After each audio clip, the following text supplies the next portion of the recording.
बिस्मिल्लाहिर्रहमानिर्रहीम। अस्सलाम वालेकुम डियर स्टूडेंट्स। तो dear students, ninth math new book unit number 6 की रिव्यू एक्सरसाइज स्टार्ट की थी। लास्ट टाइम हमने क्वेश्चन नंबर 3 किया था। आज के लेक्चर में हम इसकी रिव्यू एक्सरसाइज को कंप्लीट करेंगे, क्वेश्चन नंबर 4, 5, 6। तो स्टूडेंट क्वेश्चन नंबर 4 की स्टेटमेंट है, if tan theta equal to 3 over square root 2 then find the remaining trigonometric ratios when theta lies in first quadrant. अब उसने कहा है स्टूडेंट, एक ट्रिग्नोमेट्रिक रेशियो दी हुई है और ये थीटा लाई कर रहा है फर्स्ट क्वाड्रेंट में, तो इसकी मदद से बाकी ट्रिग्नोमेट्रिक रेशियोज फाइंड करनी है। तो स्टार्ट करते हैं स्टूडेंट। तो जी स्टूडेंट, यहाँ पे tan थीटा की वैल्यू है 3 over square root 2। Solution start करते हैं।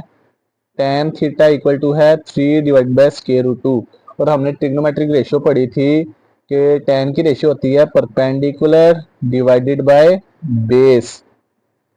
तो स्टूडेंट, परपेंडिकुलर की वैल्यू है 3, बेस की वैल्यू है स्क्वायर रूट 2।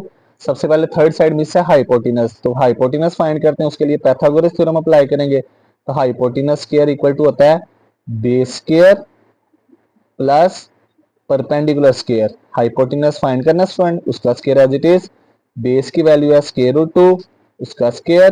परपेंडिकुलर की वैल्यू 3 का स्क्वायर। ये स्क्वायर रूट स्क्वायर से कैंसिल, आ जाएगा 2 प्लस 3 का स्क्वायर 9। 9 में 2 प्लस करेंगे तो 11। 11 इक्वल टू हाइपोटेनस का स्क्वायर। तो स्टूडेंट फिर स्क्वायर खत्म करने के लिए स्क्वायर रूट ले लेंगे। तो जब स्क्वायर रूट लेंगे तो स्टूडेंट ये हाइपोटेनस इक्वल टू आ जाएगा 11 का स्क्वायर रूट। आगे करना तो स्टूडेंट पॉइंट में आंसर आ जाएगा, लेकिन पॉइंट में नहीं, एज इट इज रहने देंगे। अब स्टूडेंट तीनों साइड्स कंप्लीट हो गई। राइट एंगल ट्रायंगल की 3 साइड्स होती हैं, हाइपोटेनस, बेस, परपेंडिकुलर। परपेंडिकुलर अब स्टूडेंट रेशियोज यूज करते हैं। सबसे पहले साइन की रेशियो। साइन की रेशियो क्या student? Perpendicular divided by hypotenuse. अब स्टूडेंट परपेंडिकुलर की वैल्यू क्या है? परपेंडिकुलर की वैल्यू थी 3 और स्टूडेंट हाइपोटेनस की वैल्यू क्या है? हाइपोटेनस की वैल्यू आई स्क्वायर रूट 11। ये हमारा फर्स्ट पार्ट का आंसर आ गया। दूसरी रेशियो निकालनी कोस की। कोस की रेशियो क्या है? Base divided by hypotenuse. तो स्टूडेंट बेस की वैल्यू क्या है? बेस की वैल्यू है स्क्वायर रूट 2। हाइपोटेनस की वैल्यू क्या है? Square root 11। ये हमारा स्टूडेंट सेकंड आंसर आ गया। चाहे तो इसको स्क्वायर रूट 1 भी कर सकते हैं, ऐसे भी ठीक है। तीसरी रेशियो हमारे पास पहले निकली है tan की। tan की ratio perpendicular divided by base. तो स्टूडेंट परपेंडिकुलर की वैल्यू क्या आई है? वो थी 3, बेस की वैल्यू स्क्वायर रूट 2। अब स्टूडेंट tan का रेसिप्रोकल होता है कोट, वो भी यहीं पे फाइंड कर लेते हैं। कोट थीटा, इसमें वो क्या आता है? Base divided by perpendicular. तो स्टूडेंट स्क्वायर रूट ऊपर आ जाएगा, 3 नीचे आ जाएगा। अब साइन का रेसिप्रोकल होता है स्टूडेंट कोसिकेंट। तो कोसिकेंट थीटा की रेशियो के साइन की रेशियो परपेंडिकुलर हाइपोटेनस कोसिकेंट की hypotenuse divided by perpendicular. Hypotenuse है स्टूडेंट स्क्वायर रूट 11 और परपेंडिकुलर है 3। ये हमारा 4 वाला आंसर आ गया। कोस का रेसिप्रोकल होता है स्टूडेंट सिकेंड। सिकेंड थीटा, इसमें हाइपोटेनस ऊपर आ जाएगा और बेस नीचे आ जाएगी। हाइपोटेनस है स्क्वायर रूट 11, बेस है स्क्वायर रूट 2। स्क्वायर रूट लगा लगा इकट्ठा भी कर सकते हैं स्टूडेंट। ये हमारा फिफ्थ वन। हमारी 6 की 6 रेशियोज कंप्लीट होगी। साइन, कोस और tan, तीन उनके रेसिप्रोकल, कोट, कोसिकेंट और सिकेंट। हम नेक्स्ट करते हैं क्वेश्चन नंबर 5। जी स्टूडेंट, क्वेश्चन नंबर 5 है, इसमें है from a point on the ground. तो नेक्स्ट आ जाता है, एक पॉइंट है, from a point on the ground. Question number 5 में the angle of elevation to the top of a 30 metre high building. कह रहा है कि एक बिल्डिंग है, उसकी हाइट है। हाइट से मुराद उसका जमीन से टोटल जो लेंथ है वो है कितनी? 30 मीटर। वो परपेंडिकुलर हो गई, वो है 30 मीटर। आगे एंगल ऑफ एलिवेशन दिया हुआ है 28 डिग्री, जो लाइन से ये दरमियान में बन रहा है, ये एक्सिस से ऊपर। वो कह रहा है how far is the point from the base of A building. ये उसकी बेस जो है वो किसके इक्वल होगी। तो स्टूडेंट देखा जाए, परपेंडिकुलर और बेस दी है, बेस फाइंड करनी है, परपेंडिकुलर रेशियो गिवन है, और एंगल है, तो परपेंडिकुलर और बेस किसकी रेशियो थी? tan की।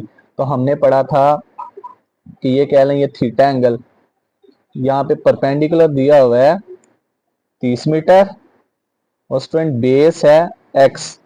तो tan की वैल्यू दी हुई है, tan की रेशियो होती है परपेंडिकुलर ओवर बेस। परपेंडिकुलर की वैल्यू है 30, बेस की वैल्यू है x। अब लेफ्ट साइड पे लिखा हुआ है tan के साथ थीटा, तो ये एंगल भी दिया हुआ है 28 degree equal to 30 divided by x। अब यहाँ पे कैलकुलेटर से tan 28 की वैल्यू फाइंड करते हैं। 1028। तो यहाँ पे कैलकुलेटर पे 1028 डिग्री की वैल्यू आई है 0.5317, 4 डिजिट्स लिख दी है, 30/x एज इट इज।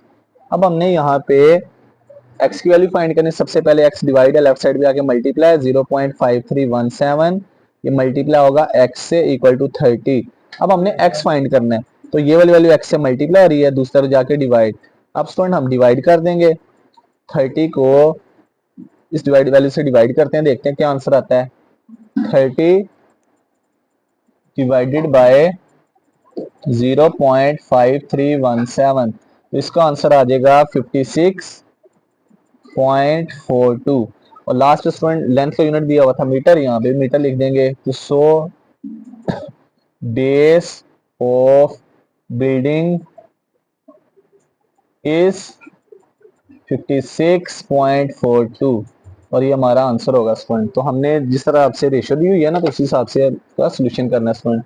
अब नेक्स्ट क्वेश्चन है, इसमें है एक लैडर है, एक सीढ़ी है, लीनिंग अगेंस्ट अ वॉल, एक दीवार के साथ लगाया गया, forms an angle of 65 degree. तो स्टूडेंट यहाँ पे उसके एंगल ऑफ एलिवेशन है 65 डिग्री विद द ग्राउंड, जमीन के साथ।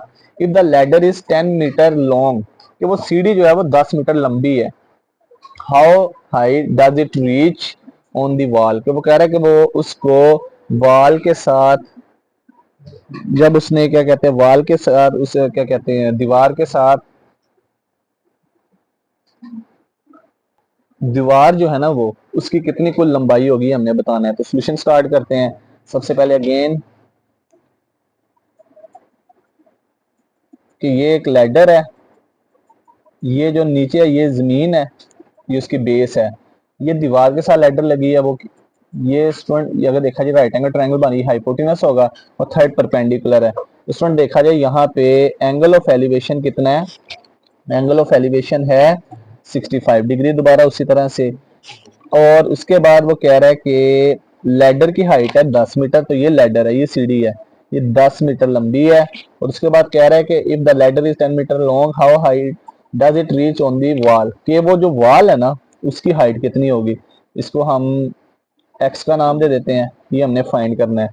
तो स्टूडेंट यहाँ पे गौर किया जाए, सोल्यूशन स्टार्ट करते हैं। सबसे पहले ये 10 मीटर जो है ना ये होगी हमारे पास हाइपोटेनस 10 मीटर। तो ये x जो फाइंड करना है, अगर ये राइट एंगल ट्रायंगल है तो परपेंडिकुलर के ऑपोजिट साइड सामने वाली कौन सी होती है, कहते हैं एंगल के ऑपोजिट परपेंडिकुलर। ये है हमारे पास कितनी x, ये हमने फाइंड करनी है। तो स्टूडेंट देखा जाए एंगल दिया हुआ है, तो हाइपोटेनस और परपेंडिकुलर ये दोनों वैल्यूज है, एक वैल्यू दी है और दूसरी नहीं दी। और परपेंडिकुलर हाइपोटेनस किसकी रेशियो होती है, साइन की। अब ये वाला एंगल हम इसको कह देते हैं ये थीटा हो गया, साइन की रेशियो यूज करते हैं क्या है, परपेंडिकुलर डिवाइडेड बाय हाइपोटेनस। अब वैल्यू पुट करते हैं, साइन थीटा की जगह उसकी वैल्यू 65 डिग्री, परपेंडिकुलर की वैल्यू है स्टूडेंट 10, और सॉरी परपेंडिकुलर की वैल्यू है यहाँ पे x, वो फाइंड करनी है। और हाइपोटेनस है यहाँ पे किसके बराबर 10 के, वैल्यू पुट की। अब स्टूडेंट कैलकुलेटर पे साइन 65 की वैल्यू फाइंड करते हैं। साइन 65 इसकी वैल्यू आई है 0.9063, 0.9063 x/10।